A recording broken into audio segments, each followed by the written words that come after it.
Que bênção, irmãos, que bênção. Depois dá um abraço aí no missionário. Se você puder, convida ele para vir na sua casa. Muito bom, é um privilégio caminhar com vocês. Mas, irmãos, confesso que eu estou com muita vontade de fazer um desabafo. Há 2 anos atrás, eu fiz uma das melhores aquisições que eu já fiz na minha vida. É a panela de pressão elétrica. Quem tem aqui? Meu irmão, é uma facilidade. É muito fácil de limpar, pega a pressão muito mais rápido. E eu estava todo animado. Eu usava ela toda semana, Rocha. Estava sempre lá fazendo o meu franguinho desfiado. Acredite se quiser, eu também como legumes, comendo a minha cenourinha. Era uma beleza. O problema é que o tempo foi passando e ela deixou de ser a mesma. Meu irmão, 2 anos que eu tenho ela não tem mais a mesma praticidade, está ficando mais difícil de limpar, está ficando meio arriscado, talvez porque eu use o produto errado para limpar. E eu fiquei assim, como pode a máquina de lavar a roupa da minha avó, que ela tem 50 anos, que toda vez que ela liga parece que um avião vai decolar da lavanderia, está lá funcionando e a minha panela de pressão não. E o pior é que eu fui procurar assim para ver se dá para arrumar, para ver se dá para fazer alguma coisa melhor, e a pessoa falou, não compensa, compensa você comprar outra. Sabe por quê, meu irmão? Porque quando eu fiz o curso de administração, eu aprendi um termo que eu vou me achar demais agora, que o termo é obsolescência programada. Aposto que ninguém conhece, vou falar isso porque para ressaltar o meu argumento. Mas a obsolescência programada é o que as companhias e as marcas fazem para que seu objeto e o item que você comprou não dure muito. Porque pensa assim, se eles fizerem lá uma máquina de pressão que dura 45 anos, eles só vão me vender uma na vida. Mas se eles fizerem uma que dura 2, 3, eu vou estar continuamente comprando. E aí eu fui lá, dei uma olhada, ver com alguém que entendia. Ele falou assim, não compensa consertar, compensa você comprar outra. Eu falei, mas como? A minha avó lá chama o cara para consertar, ele em 15 minutos faz, ela paga R$15 e continua funcionando. E aí ele disse assim, sabe por quê? Porque as coisas não eram mais como antes. E essa sua panela de pressão não é tão forte quanto a máquina de lavar a roupa da sua avó. Porque isso mostra que o mais forte não é aquilo que é facilmente substituído, mas sim aquele que fornece a oportunidade de ser restaurado. É tão fácil restaurar aquela máquina de lavar roupa que ela vai durar 50 anos. Ela é imortal, meu irmão. Com certeza vai durar muito tempo aquilo lá. Não tem como se desfazer daquilo. E o que mostra a força daquela máquina de lavar roupa não é o quanto facilmente ela é substituída, mas o fato de ser muito fácil restaurar aquele item da casa. E o que eu percebo cada vez mais é o que nos torna fortes como seres humanos, é justamente isso. Não é sermos facilmente substituídos ou facilmente substituir as coisas que nós estamos fazendo, mas a capacidade que nós temos de nos restaurar quando alguma coisa acontece conosco. E nós temos falado sobre a importância da casa, sobre a importância de nós termos uma casa que é saudável, sobre a importância de nós termos uma casa que se mantém em pé, mas mais importante de tudo isso é nós termos a noção da importância de uma casa que restaura e que se permite ser restaurado. E é justamente sobre isso que eu quero conversar com você nessa manhã. Então, se você puder e quiser, queria que você abrisse a sua Bíblia no Evangelho de Lucas, capítulo de número 15. Nós vamos ler do versículo de número 11 ao versículo de número 24. Evangelho de Lucas, capítulo de número 15, versículo de número 11 ao versículo de número 24. Eu vou ler a palavra na tradução NVI e eu espero que os irmãos consigam acompanhar essa leitura junto comigo, onde a palavra de Deus vai dizer assim para nós. Jesus continuou, um homem tinha 2 filhos. O mais novo disse a seu pai, pai, quero a minha parte da herança. Assim, ele repartiu sua propriedade entre eles. Não muito tempo depois, o filho mais novo reuniu tudo que tinha e foi para uma região distante. E lá desperdiçou os seus bens vivendo irresponsavelmente. Depois de ter gastado tudo, houve uma grande fome em toda aquela região e ele começou a passar necessidade. Por isso foi empregar-se com um dos cidadãos daquela região, que o mandou para o seu campo a fim de cuidar de porcos. Ele desejava encher o estômago com as vagens de alfarrobeira que os porcos comiam, mas ninguém lhe dava nada. Caindo em si, ele disse, quantos empregados de meu pai têm comida de sobra e eu aqui morrendo de fome? eu me porei a caminho e voltarei para meu pai e lhe direi: Pai, pequei contra o céu e contra ti. Não sou mais digno de ser chamado teu filho. Trata-me como um dos teus empregados. A seguir, levantou-se e foi para o seu pai. Estando ainda longe, seu pai o viu e, cheio de compaixão, correu para o seu filho, o abraçou e beijou. O filho lhe disse: Pai, pequei contra o céu e contra ti. Não sou mais digno de ser chamado teu filho. Mas o pai disse a seus servos: Depressa, tragam a melhor roupa e vistam nele. Coloquem um anel em seu dedo e calçados em seus pés. Tragam um novilho gordo e matem-no. Vamos fazer uma festa e alegrar-nos. Pois este meu filho estava morto e voltou à vida. Estava perdido e foi achado. E começaram a festejar o seu regresso. Talvez essa passagem seja a passagem mais famosa da Bíblia, sem ser a história de Davi e Golias. E muito provavelmente você já tenha lido esse verso várias vezes, já ouvido várias pregações sobre essa passagem. Mas enquanto eu estava lendo essa passagem essa semana, eu consegui perceber aqui 3 coisas que Jesus nos ensina para nos tornarmos uma casa que restaura. E a primeira coisa que eu creio que Jesus nos ensina com esse texto é de que o primeiro passo para a restauração não é esperar o reconhecimento do outro, mas sim reconhecer o seu erro e se permitir se restaurar.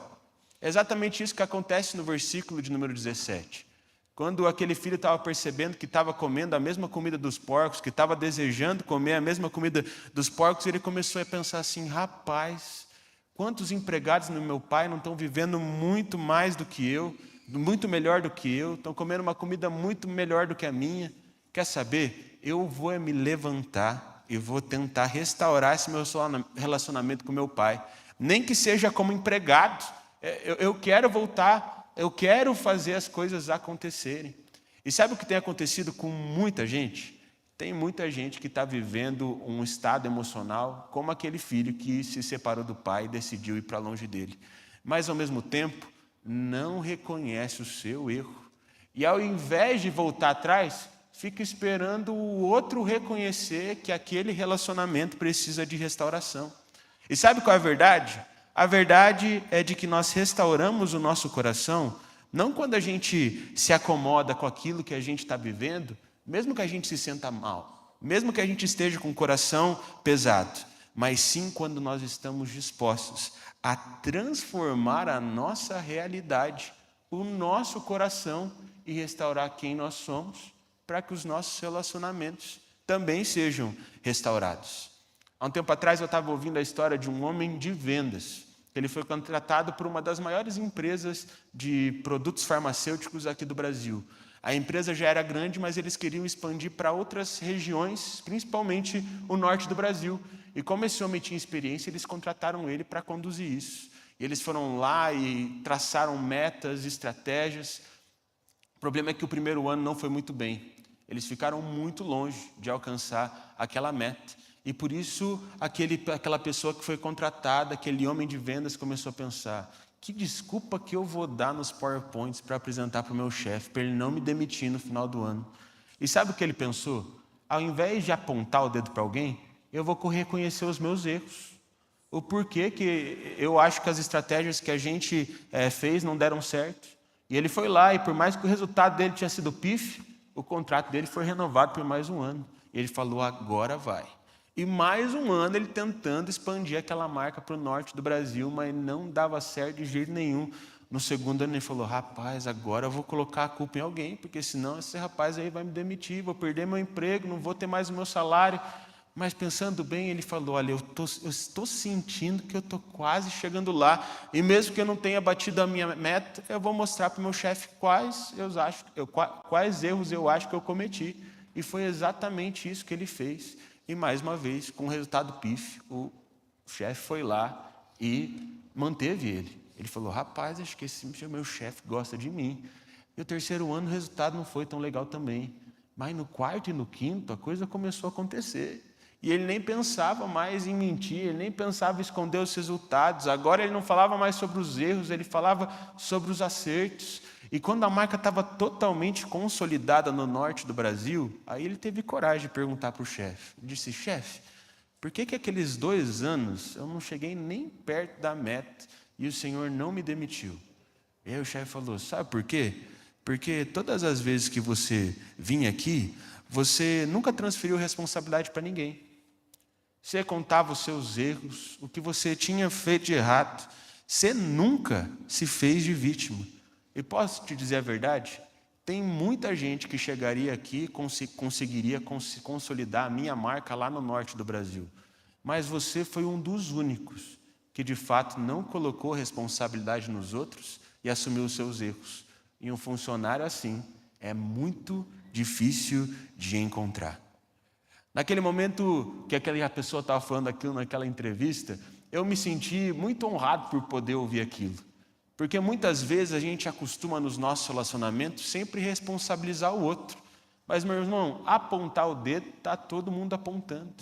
O que muda realmente as nossas vidas e nos traz restauração não é quando a gente está tentando vencer as coisas sozinhos e diminuir o outro, mas quando a gente está buscando junto a restauração dos nossos corações. E é assim que uma casa que restaura caminha. Não é sobre a gente ficar vencendo o outro, ser melhor do que o outro, mas sim sobre vencer a nós mesmos. Há um tempo atrás eu vi um pastor falando sobre isso. Ele falou que ele descobriu por que muitas famílias não deu certo. E a teoria é de que normalmente as famílias não dão certo porque as pessoas pensam que família é como se fosse jogar tênis. É como se eu tivesse que sacar o mais forte possível para que o outro não consiga alcançar a bola. É como se eu tivesse que ser melhor que o meu esposo ou que eu sentisse que eu tenho que ser melhor que a minha esposa. É como se eu sentisse que eu tenho que transferir aquilo para o meu filho da forma mais rápida e possível para mostrar que eu estou certo e que ele está errado. Mas, na verdade, no final das contas, a família não é como jogar tênis, mas sim como jogar frescobol. Que a ideia não é fazer com que o outro não tenha capacidade de rebater aquela bola, mas que juntos, um vai rebatendo a bola para o outro e tem como objetivo não deixar a bola cair. E muitas vezes a gente está tentando derrotar o outro, impor algo sobre o outro, ser vitorioso sobre o outro, sendo que, na verdade, o poder mesmo está em derrotar o nosso ego. Aquilo que nos impede de viver como Jesus, de ser como Jesus e de transbordar compaixão, como Jesus transbordava. Só jogando frescobol, meu irmão, só rebatendo a bola e não deixando a bola cair, é de que a gente de fato vai viver uma vida restaurada. Isso nos leva à segunda coisa, que eu acredito que nós podemos aprender aqui com Jesus sobre como sermos uma casa que restaura. A restauração, ela não vem a partir de uma simples mudança de atitude, mas sim de uma transformação de um coração. É muito bonito ver que no momento em que o filho se encontra junto ali com o pai, no versículo de número 19, ele já vem dando desculpa. Ele está falando, não, pai, eu não quero voltar do jeito que era antes. Se o Senhor me aceitar como teu funcionário, eu já estou feliz da vida, eu não tenho mais a capacidade, eu não tenho mais o direito de requerir as mesmas coisas que eu tinha antes. Pode me aceitar como funcionário, já está bom demais. Mas o que a palavra diz lá no verso de número 20 é que o pai se levantou e, mesmo estando longe, o filho dele conseguiu perceber que o pai estava movido por compaixão. E o pai foi lá e correu, abraçou e beijou e trouxe ele para perto. E sabe por que isso aconteceu? Isso aconteceu porque o pai não estava procurando no filho uma mudança de atitude para então abraçá-lo. O pai encontrou naquele filho, de fato, um desejo e um arrependimento e a vontade de voltar atrás. E sabe por que muitas casas são restauradas? Porque as pessoas estão esperando mudança de atitude. Ele fala assim, quando fulano mudar, aí a gente conversa. E sabe qual é a verdade? É de que muitas vezes as pessoas não mudam se a gente não oferece compaixão. Eu sei que existem situações específicas, eu não estou querendo generalizar as coisas, mas muitas vezes o que acontece é que as pessoas mudam as atitudes para serem aceitas de volta e não muda o coração. E é aquele problema que era daquele tamanho vai ficando cada vez maior, porque a atitude foi mudada, mas o problema real não foi resolvido. Porque eles estão mudando a fachada, mas o coração e aquele relacionamento de fato não foi restaurado. Um coração restaurado, ele não se move pela uma mudança externa, mas por um coração disposto a derramar compaixão, e não somente receber isso. Eu lembro uma vez que eu aprendi muito sobre perceber que muito mais o que as pessoas mais precisam não é aquilo que a gente pode dar para elas, mas sim a compaixão que a gente pode fornecer. Num dia que, acredite se quiser, eu saí mais cedo de casa para fazer não vou falar Cooper porque na verdade eu não corri, né? Eu vou estar mentindo. É para fazer uma caminhada lá no passeio público. Eu lembro que eu estava andando, caminhando e pronto para voltar para casa, tomar um banho e vir aqui para a igreja. Eu lembro que quando eu estava na última volta, eu vi um homem sentado. E no momento ele parecia ser um homem em uma condição normal, não parecia um morador de rua de jeito nenhum. E eu senti na hora Deus falando comigo, aborda aquele homem que eu tenho algo para falar com ele. Eu falei, Deus, estou todo suado, imagino que o meu cheiro não esteja tão legal. Se eu for do lado dele, é capaz dele sair dali. Deus falou, não, fala. Eu falei, Deus, estou atrasado, vou chegar atrasado no culto, quero adorar o Senhor. Fala com ele. E quando eu fui chegando mais perto, eu percebi que era um morador de rua. Eu falei, Deus, vai ser ainda mais difícil, porque como que eu vou pregar o evangelho se ele me pedir comida, eu não vou dar para ele? Não faz sentido, eu vou embora. Mas eu lembro que quando eu estava quase indo embora, eu senti, sabe quando Deus está puxando a tua orelha, assim, que você tem que voltar? Senti como se fosse aquilo. E eu comecei a conversar com ele. Aquele homem começou a contar a história. Eu fui lá e dei comida para ele. Eu falei de Jesus para ele. Falei, ó, se você quiser, vai ter um culto daqui a pouco lá na igreja. Você deseja ir? Ele falou, quero. Onde que é? Eu falei, ó, é lá no Largo da Ordem. Sabe ali onde fica o Cavalo Babão? Sei, é lá perto da 15 de novembro, né? Eu falei, não, é longe, é umas 5, 6 quadras. Mas onde que é? Sabe aquela igreja que tem a Torre Branca, que é bem alta? Então é lá que ela... Ah, sei, é do lado da 15. Eu falei, rapaz, não é do lado da 15 não. Vamos fazer o seguinte, eu vou para casa, tomo banho, que eu estou todo suado, eu volto aqui para te buscar e a gente vai para a igreja junto. Ele falou, combinado. Meu irmão, eu fui tomar o banho falando assim, eu vou voltar lá, aquele cara não vai estar mais lá. Eu dei aquilo que ele queria, eu dei comida, até coca normal, comprei para ele, nem para mim eu compro. Falei, rapaz, ele vai ter ido embora, com certeza. Quando eu voltei lá, aquele cara ainda estava lá. E eu vim com ele aqui para a igreja. E ele sentou bem ali onde o Elcio e o Arnaldo estão sentados. E eu lembro que eu fui fazer o momento da abertura do culto, e aquele irmão chorava. Eu falei, rapaz, eu devo ser muito bom mesmo, né? Na abertura eu fiz o homem chorar. Posso que eu vou perguntar se ele quer entregar a vida para Jesus, e ele vai fazer isso. E eu lembro que eu saí da abertura, fui ali do lado, eu já tinha chamado a face, porque ele estava numa situação que não era muito legal. E eu perguntei para ele, o porquê você está chorando? Eu achei que ele ia falar que ele estava chorando por algo que eu falei, ou por algo que eu dei para ele. Mas sabe qual foi a resposta dele? Ele falou, eu estou chorando porque hoje eu fiz um amigo. Meu irmão me arrebentou, comecei a chorar mais do que ele ali. Quase que o pastor Matias foi orar por mim, pensando que alguma coisa tinha acontecido. Porque aquilo me pegou. Porque eu entendi uma coisa, que muito mais importante do que entregar algo para alguém, é ser alguém disposto a derramar compaixão. E é assim que a restauração acontece. A verdadeira mudança, meu irmão, ela não parte de ações diferentes e melhores que nós temos, mas de um coração arrependido. É de um coração arrependido que as mudanças realmente acontecerão. É de um coração arrependido que as ações realmente serão transformadas. É a partir disso. Não é só sobre ter a mudança de uma atitude, mas sobre entender a importância de renovar aquilo que está dentro de nós.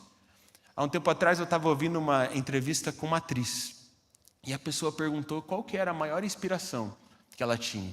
E eu estava esperando que ela ia falar outra atriz ou outra coisa. Ela falou, a maior minha inspiração que eu já tive foi meu pai. E o entrevistador falou, por quê? Ele falou, quando eu tinha uns 15 anos, eu tinha um namoradinho na escola. Só que ele fazia muita coisa errada. ele mandava cartinha para outras meninas também, ele mandava chocolate para outras meninas também, e eu fiquei arrasado, eu terminei com ele. E por 2 semanas ele ficava ligando na minha casa, e eu não deixava atender. Só que ele foi começando a melhorar, ele foi começando a ficar legal, eu falei, quem sabe ele tenha mudado. E eu lembro que um dia eu cheguei da escola, e o meu pai estava lá, na máquina de escrever, olha como já faz um tempinho que essa história aconteceu. E quando eu cheguei, meu pai estava lá, ele abaixou o óculos e falou assim, filha, tem uma cesta para você lá no seu quarto. Eu falei, rapaz, é meu namoradinho que mandou para mim. Chegou lá, era uma cesta de chocolate gigantesca. E ela estava toda animada. E ela voltou para a sala perto do pai. Quando ela ia pegar no telefone, o pai dela falou, filha, eu espero que o seu valor seja muito maior do que uma caixa de chocolate. Naquele momento, ela tirou o telefone da mão dela, voltou para o gancho, e ela percebeu que para perdoar aquela pessoa, ela teria que receber muito mais do que um presentinho ou de que uma singela mudança de atitude, mas de um verdadeiro arrependimento que aquele menino ainda não tinha mostrado. E sabe o que acontece com a gente? Muitas vezes a gente não está sendo restaurado porque a gente está atrás do chocolatinho. A gente está atrás daquela coisa docinha que limpa um pouco a barra, mas na verdade não resolve totalmente o problema. A gente está atrás daquela coisa que parece que fez resolver, mas ao mesmo tempo não deu tanto trabalho quanto resolver verdadeiramente aquele pepino, aquele problema. Muitas vezes a gente se habituou a fazer coisas, sendo que, na verdade, o que Deus quer gerar em nós para que o nosso coração seja restaurado e para que a gente se torne uma casa que restaure, é justamente a vontade de mudar aquilo que está dentro de nós. No final das contas, não é sobre aquilo que eu entrego para que as coisas fiquem bem, mas sobre ter um coração que está sempre disposto a melhorar e a ser restaurado mais uma vez. E outra vez, até que Cristo seja formado em nossos corações. Isso nos leva à terceira e última coisa, que eu creio que nós podemos aprender com esse texto e podemos aprender com Jesus para nos tornarmos uma casa que verdadeiramente restaura. A consequência da restauração não é a perfeição, mas sim o desejo de começar de novo. Meu irmão, eu acho tão bonito aquilo que está escrito no versículo de número 24, porque o pai não rejeita o filho que tinha abandonado ele, que tinha dado ele como morto, que só queria a herança dele, e pede para fazer uma festa. E, meu irmão, parecia que era um churrasco de elite ali, não era coisa pouca, não. Nos dias de hoje era chamar todo mundo para ir para bater o grill. É um negócio bonito ali, que todo mundo ia se divertir. Se um dia você quiser me levar para bater o grill, meu irmão, você vai ver o maior sorriso na minha vida. E eu oro para que Deus toque no coração de alguém aqui, para que um dia isso aconteça em nome de Jesus. Estou preparado, Senhor, eu recebo. Mas era uma festa boa. E no versículo de número 24, o que a gente percebe é que eu acho que até os funcionários ficaram meio confusos se tinha que fazer aquilo de verdade. Mas a resposta do pai é muito bonita, porque ele fala assim, porque esse meu filho estava morto e voltou à vida. Estava perdido e foi achado. Sabe por que aquele pai estava feliz? Não porque o filho dele era perfeito e porque agora ele estava fazendo tudo perfeitamente. Meu irmão, ele veio com uma mão na frente e outra atrás. Ele não estava feliz porque simplesmente, do nada, aquele menino começou a tomar decisões que eram lindas e de acordo com a vontade do pai. Não. Sabe por que ele estava feliz?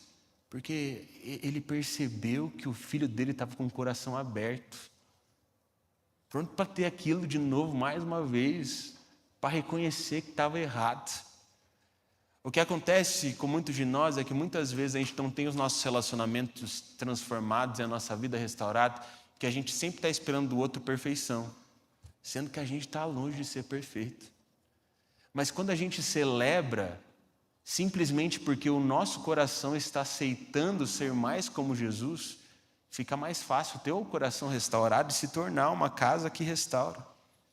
A restauração, meu irmão, ela acontece quando a gente para de tentar ser perfeito e demanda que os outros sejam perfeitos. E nós passamos a estar dispostos a sempre restaurar os nossos problemas e as nossas questões. Essa semana eu estava ouvindo um podcast com um pastor lá do Rio Grande do Sul, que ele tem um ministério muito relevante com homens. E em um determinado momento, a pessoa que estava fazendo o podcast com ele perguntou para ele qual que é o segredo para fazer isso acontecer, porque é muito difícil fazer um ministério com homens florescer numa igreja. Coisas com mulher é mais fácil, mulher é mais engajada, está sempre fazendo as coisas, mas com homem é mais difícil, é mais penoso. Como que você conseguiu ter isso? Como que você conseguiu fazer isso? Eu estava esperando, né, irmão? Sei lá, às vezes um churrasco chama os caras, né? Assistir o jogo de alguma coisa, jogo de futebol, chama as pessoas. Mas sabe o que aquele irmão falou que era o segredo dele? Ele disse assim, olha, eu aprendi desde cedo que aquilo que você usa para atrair as pessoas pela primeira vez, você vai ter que manter isso sempre para que elas continuem vindo. Então eu não fiz um churrasco como normalmente as pessoas fazem para todo mundo vir. Eu não convidei eles para fazer uma coisa incrível, eu não chamei um pregador que era muito bom ou uma coisa que era sensacional. Era simples mesmo. Eu chegava, eu mesmo tocava violão, eu mesmo cantava, eu mesmo falava uma palavra bem simples e eu abria o meu coração. E sabe o que aconteceu? Mesmo sem churrasco, mesmo sem futebol, mesmo sem isso, os homens começaram a vir, porque eles viam naquilo um lugar seguro para abrir o coração. E sabe o que acontece? Muitas vezes a gente quer que as pessoas gostem de nós, a gente quer que os nossos relacionamentos sejam bons, e a gente começa a dar para a pessoa um monte de coisa para fazer com que ela goste da gente. Mas, meu irmão, sustentar isso é um pepino. E aí, quando a gente para de ter força para continuar entregando aquilo, o relacionamento ele vai lá e fica ruim, fica difícil, fica complicado.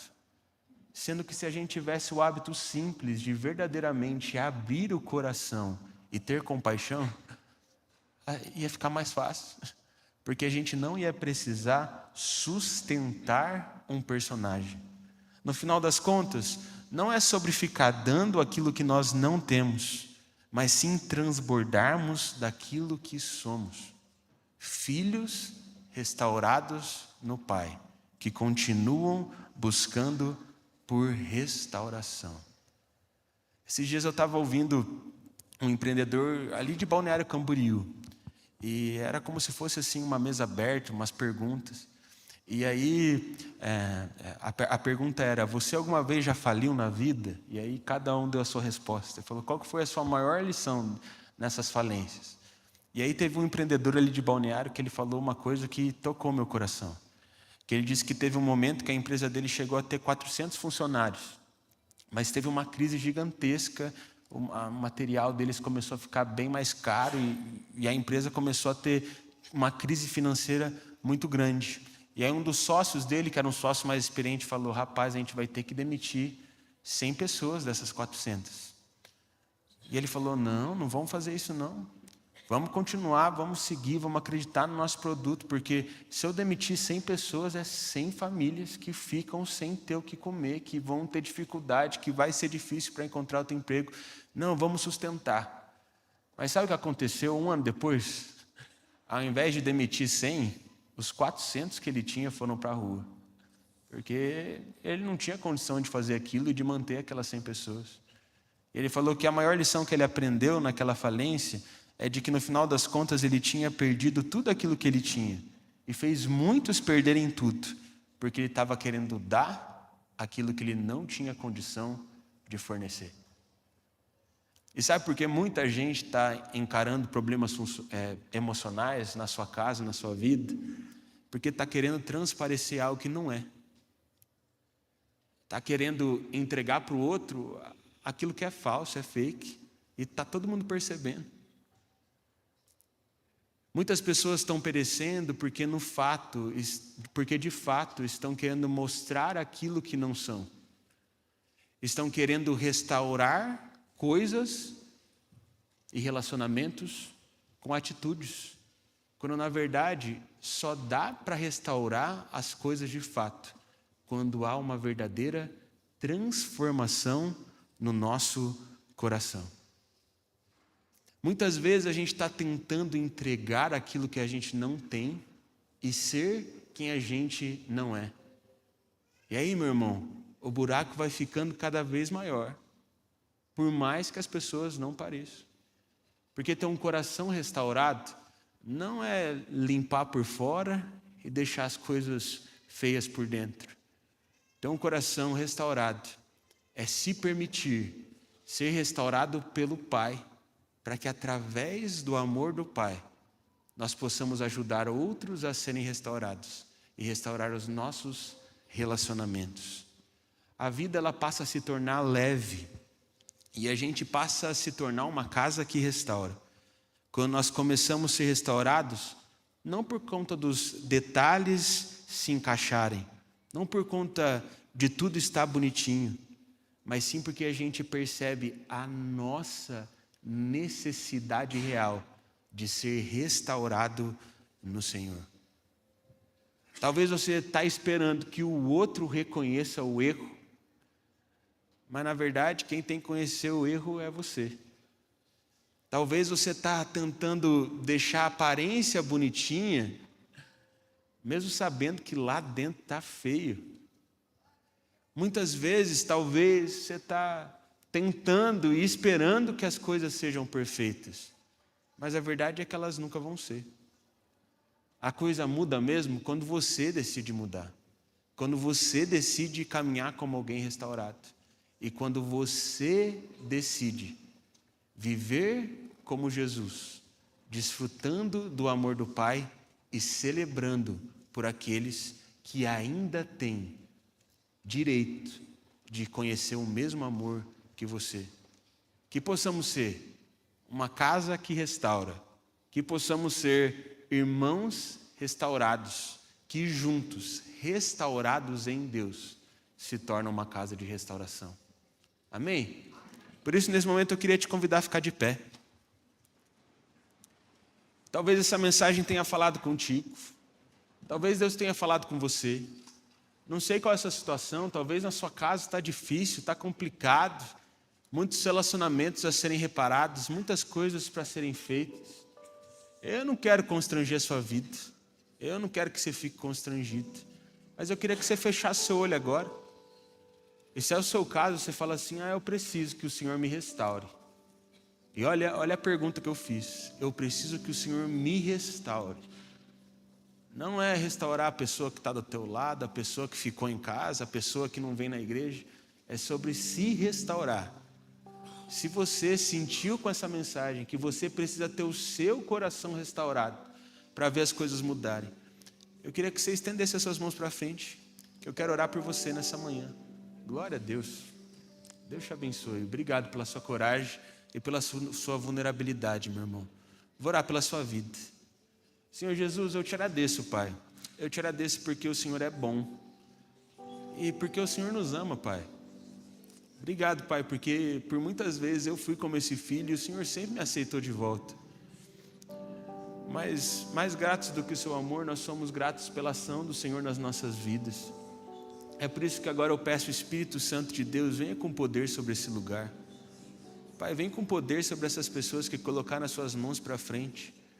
E eu oro, Pai, para que elas de fato possam viver a partir da leveza do seu Santo Espírito. E que elas sejam restauradas nas suas emoções, nos seus relacionamentos, na área de saúde emocional. Que elas possam, Pai, ser restauradas por completo. E que elas vejam o seu agir e o seu mover. E que elas se tornem uma casa que restaura. Para que juntos, Pai, através da sua compaixão, nós podemos ser uma casa que restaure outros corações também. Nós reconhecemos que precisamos de Ti. Nós reconhecemos que precisamos ser restaurados pelo Seu amor. Por isso nós te pedimos, Pai, nos restaura, nos quebranta, nos faz novos, para que possamos testemunhar das Suas bênçãos e vivemos a partir do Seu amor. É isso que nós te pedimos em nome do Senhor Jesus. Amém e amém. Recebam a bênção, meus irmãos. Que a graça do Senhor Jesus, com o amor de Deus, o nosso Pai, que a comunhão, que a consolação e que os dons do Espírito estejam com todos vocês, hoje e para todos sempre. Amém.